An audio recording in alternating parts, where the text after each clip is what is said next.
You ask Tiger to solve.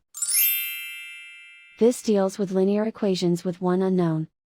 The final result is x equals -21. Let's solve it step by step. Group all constants on the right side of the equation. Subtract 57 from both sides. Simplify the arithmetic.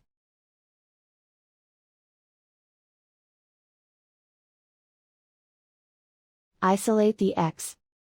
Divide both sides by 3. Simplify the fraction. Find the greatest common factor of the numerator and denominator. Factor out and cancel the greatest common factor.